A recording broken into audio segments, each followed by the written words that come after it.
Hello and welcome. I'm Adi Kao, Editor-in-Chief of the AMA Journal of Ethics. Thank you for joining us for this video edition of Ethics Talk. I'm here today with Bobby Watts, CEO of the National Healthcare for Homeless Council, and we'll be talking about the pressing needs of those among us who are homeless during this pandemic. Good morning, Bobby, and thank you for being a guest on Ethics Talk today. Oh, good morning. I very much appreciate the opportunity. Thank you. As you know, Bobby, on any given night in America, more than 500,000 people are homeless. This vulnerable population is disproportionately older and people of color. They also have more medical and behavioral health conditions. What new challenges does this pandemic present to homeless individuals who already face long-standing health inequities? Thank you for that excellent question. As you've pointed out, people experiencing homelessness are already underserved by the mainstream medical system. Often they are not able to access the care. Often when they do, they don't feel welcomed by the mainstream medical system. So there's a tendency to stay away. So not only do people experiencing homelessness suffer from higher rates of medical conditions, every single medical condition is overrepresented among people experiencing homelessness. But they have less access. So during this time of this pandemic, when there is unprecedented strain on the healthcare system, it becomes even harder for people experiencing homelessness to gain access. One of the things we are really concerned about is if we got to the point, if we get to the point where we have to think about rationing care. I was raised in New York, lived most of my life in New York, so I am now following what's happening in New York very closely. And there was a period where they felt they were really going to have to decide who gets a respirator for how long. And if we reach that point, or in some underserved communities where they are under-resourced communities, will they treat everyone equally, or will they value some lives more than another, is a great, great concern. You know, when we're speaking about people experiencing homelessness, one of the great things about this pandemic, one of the great and horrific things about this pandemic is that people experiencing homelessness are not able to follow the two basic guidelines of the CDC. If you're living in a shelter, it's very hard to practice social distancing. You don't have control over where your bed is placed. And if you are unsheltered, if you're living in an encampment, for the most part, you don't have access to running water. So where everyone is asked to maintain social distance and then to wash your hands frequently with running water for 20 seconds. These very basic personal health and public health measures are out of the reach of many people experiencing homelessness. So we are really concerned, and we're doing what we can to educate people experiencing homelessness, educate the medical providers, and educate policymakers so that they can make sure that people experiencing homelessness are getting the services they need during this pandemic, not only for their good, but for the public health's good. Right. Yeah, no, I mean, I think the point you raise, which, most of us take for granted, which is being able to wash our hands, is a big mountain to climb for those among us who are homeless. And as you know, one of the other challenges in responding to this pandemic, which is difficult to do, is to shelter in place when one has no home or shelter. So some states like California, which has the nation's largest homeless population, have begun to move homeless people into alternate care sites, such as hotels and motels, to protect them from coronavirus exposure and infection. However, such efforts have been slow and uneven, hampered by red tape and local opposition. What do you think contributes to these barriers, and what can be done to overcome them?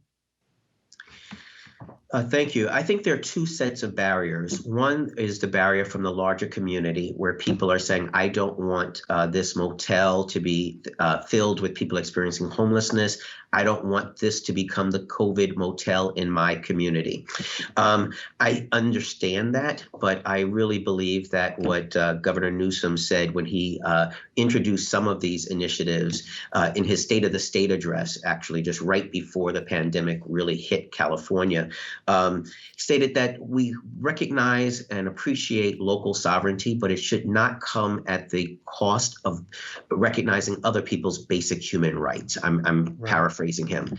And I think this has been a longstanding problem, that we need to recognize that people have a basic right to existence. As one of our homeless patients has said, people exist in time and space. So everyone has to exist somewhere. So as the United Nations rapporteur on housing and extreme poverty put it, the way it is represented or is manifested in this country is different than it is in other countries. There is more tolerance for the fact that if people can't be in a home, they have to be somewhere. So we need to kind of move as a society. At the same time, believe me, we're not saying that an encampments are shelter and shelter is housing, but and we need to make sure we have housing. That's the ultimate solution. But until then, we have to recognize people's basic rights to exist. And we believe healthcare and housing are human rights. The other set of barriers are how well are these sites run? Are they inviting, or are they such that none of us would want to go there? Some of them, when we've heard, are staffed and their procedures are in such a way that it's almost like a prison. It's like locked down. You're not supposed to leave. You're not allowed to leave. Those are conditions that, and not just for people who have been found to be infected, but just for people who may be suspected, or they've been removed and placed in these motels and other settings because they're medically frail, they're elderly, which we applaud, but it has to be done in a way that is trauma-informed, that is respectful. We've heard some larger facilities are manned by the National Guard. Others have police officers stationed outside with the messages, you can't leave, whether it's said or not. That is the impression that people are getting. And we've known, I'm from New York City, which has had a right to shelter for 30 years.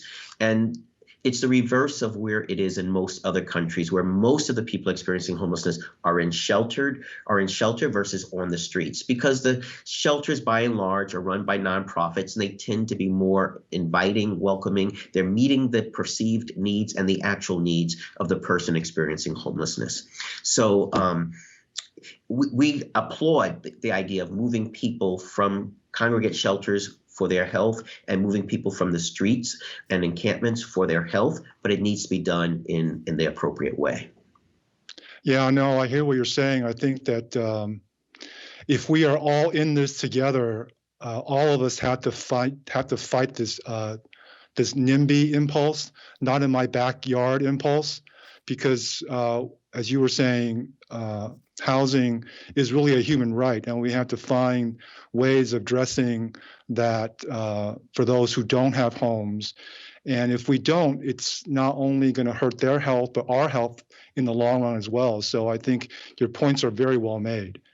Yeah, thank you. And, one of the things I like to say is that people experiencing homelessness are more at risk than they are a risk because of their compromised immune system from the stress of living on the streets, of being in congregate settings continuously, of chronic sleep deprivation, whether you're in a shelter, in a room with 20 other people, or you're living outside where cars and train, there's a epidemic of chronic homelessness chronic sleeplessness among people experiencing homelessness, all of which conspire to weaken their immune system. So they are more at risk of, once they are exposed to the virus, of it developing into disease. Yeah. No, I mean, I think your points, about, not being able to sleep because there's too much noise, not being able to wash your hands. This is the state of, those among us in society who are homeless, who have to confront not just the regular day-to-day challenges, quote unquote, during normal times, but we really have to step up during these abnormal times to do what we can, certainly in the near term, but hopefully to figure out what we can do in the long term. And in that respect, as you know, late last year, before the pandemic hit, the U.S. Supreme Court declined to hear a landmark case on homelessness, letting stand a lower court ruling from the Ninth Circuit that protects the rights of homeless people to sleep in outdoor public areas such as sidewalks or parks if no other shelter is available. What do you think are the implications of this court decision to addressing the crisis of homelessness during and after this pandemic? We were really heartened by that ruling because it is moving us as a society a step closer to where much of the industrialized world already is in recognizing that housing is a human right. As my friend who's experienced homelessness said, again, people have to exist, and people exist in time and space. And it's recognizing that you cannot punish someone because they don't have shelter or housing if society has not provided that. So it's kind of moving us towards recognizing if there is a right, then there is also an obligation of society, which is actually what was stated in the Declaration of Independence. What we consider these rights to be inalienable: life, liberty, and the pursuit of happiness. And it says that the purpose of government is to secure those rights for people. So it's bringing us closer to the ideals of, again, we need housing for everyone, but at least it's saying if we're not providing housing and someone can't secure it, that they can't be locked up, they can't be just put away, their possessions can't be summarily destroyed or taken from them. So I think it provided a really important framework prior to the pandemic in shaping the response, whereas many times the instinct of police is to say, just move along. That's what business improvement districts want. That's what most people want. As long as we don't care where they go, as long as it's not here. And it's saying we have, as a society, have to move beyond that. So that was really important because I think it gave the CDC a much firmer ground. And we're thrilled that we were able to give input into some of the guidances that CDC and HUD produced around this pandemic, reducing infections for people among people experiencing homelessness. But the CDC recommended that there be a moratorium on encampment sweeps during this period if there is no appropriate shelter. And that's important because the Ninth Circuit is just for 9 Western states and the territory of Guam, but CDC is issuing guidance, not in force, but at least it is their guidance for the whole country, saying that you should not move people. They could be getting services in those encampments, and from a public health and epidemiologic point of view, if they are at higher risk of being infected or having the virus, dispersing them without providing services, without knowing where they're going, is really counterintuitive and counterproductive for the public health. So I think it made it much stronger. And the CDC in their guidance also recommended, which several cities are doing, is if you're not providing housing or shelter, putting hand washing stations around the city for people without housing to use, especially near some larger encampments, providing portable toilets. So these are basic human needs that were not being met. And now, because of the pandemic, some cities are making halting steps towards providing that, and we applaud that. So the implications are obvious, and I'll probably come back to this point again. The things that we are doing now in response to the pandemic to address the control of infection are the things we should have always been doing, and the things that we should continue to do after this pandemic to prevent the next one, and to advance healthcare and housing and human dignity as human rights. Right. If I can follow up,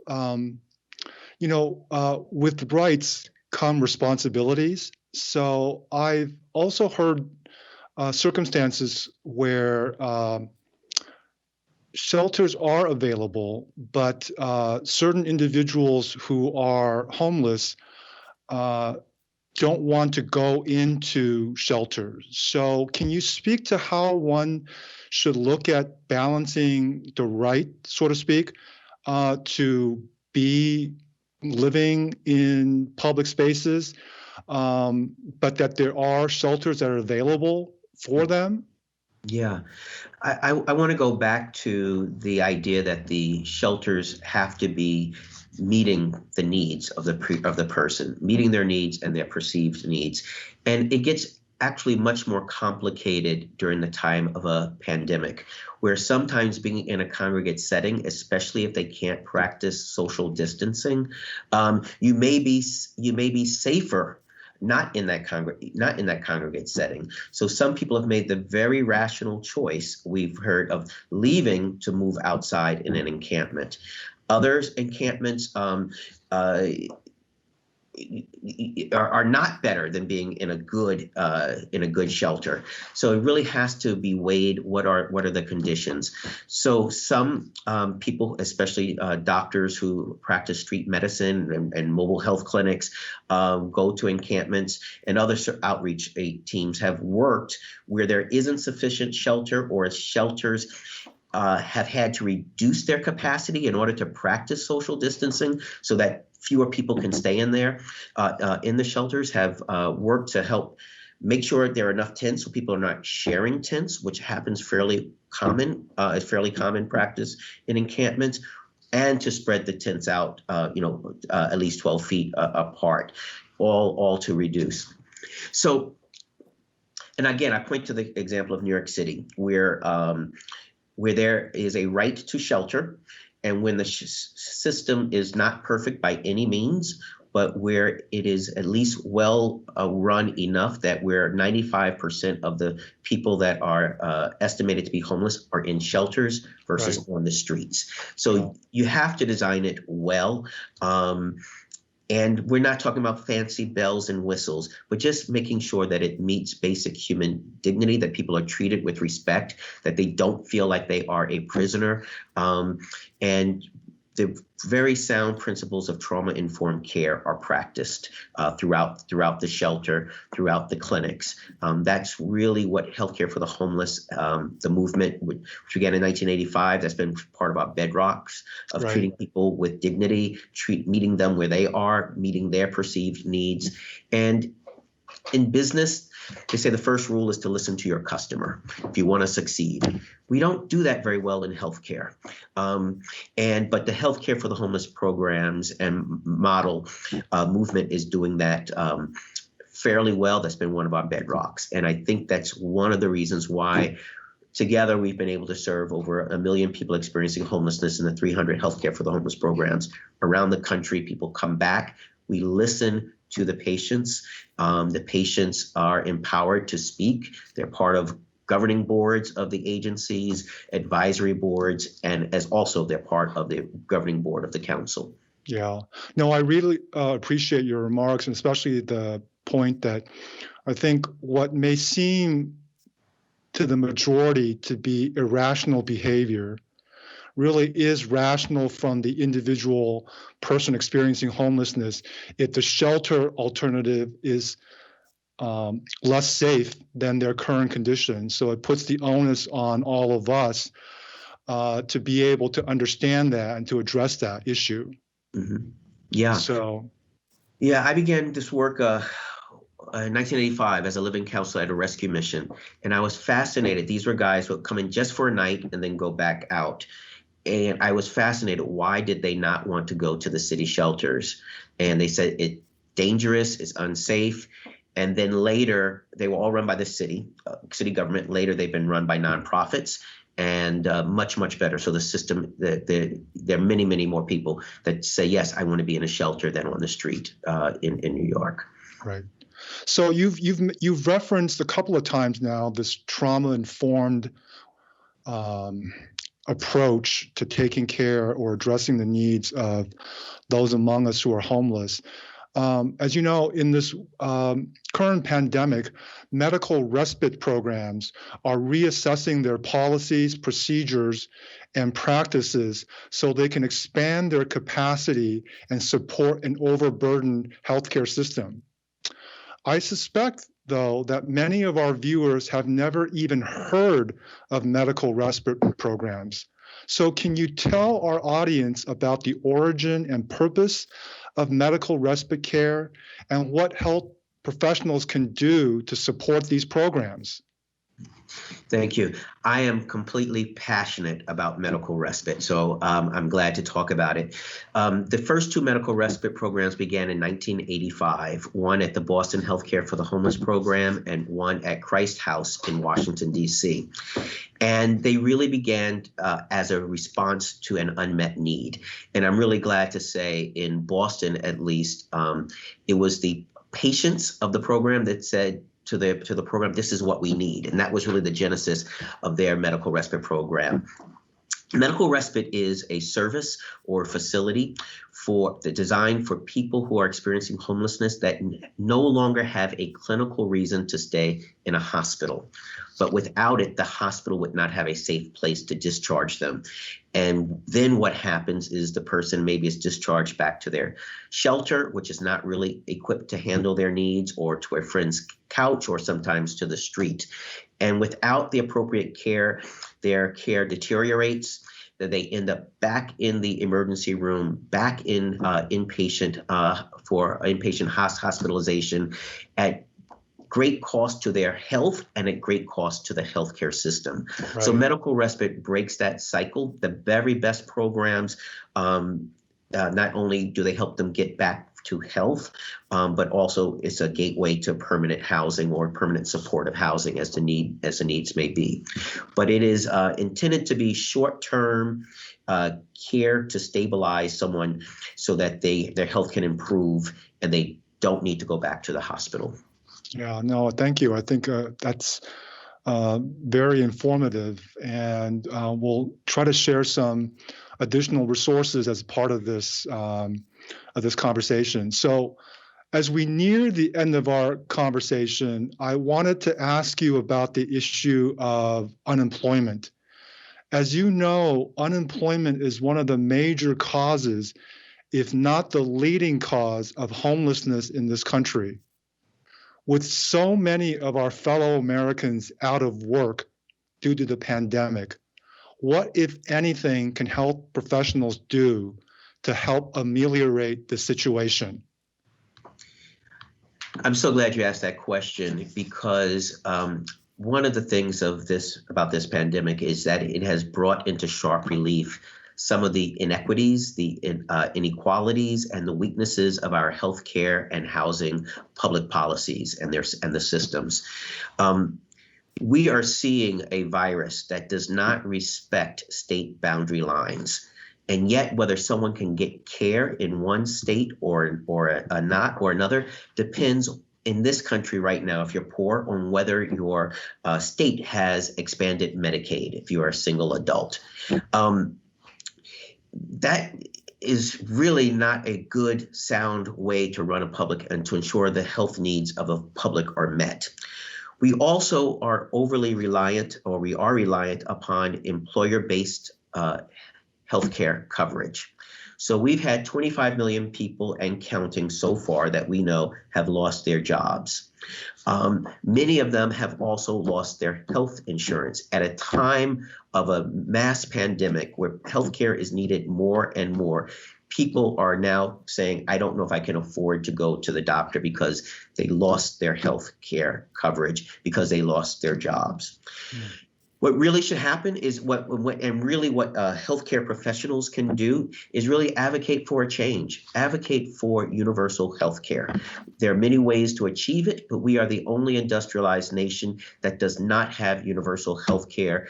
You look at every other country, how many people have lost their health insurance because they lost their job? And the answer, in every industrialized country, the answer is zero.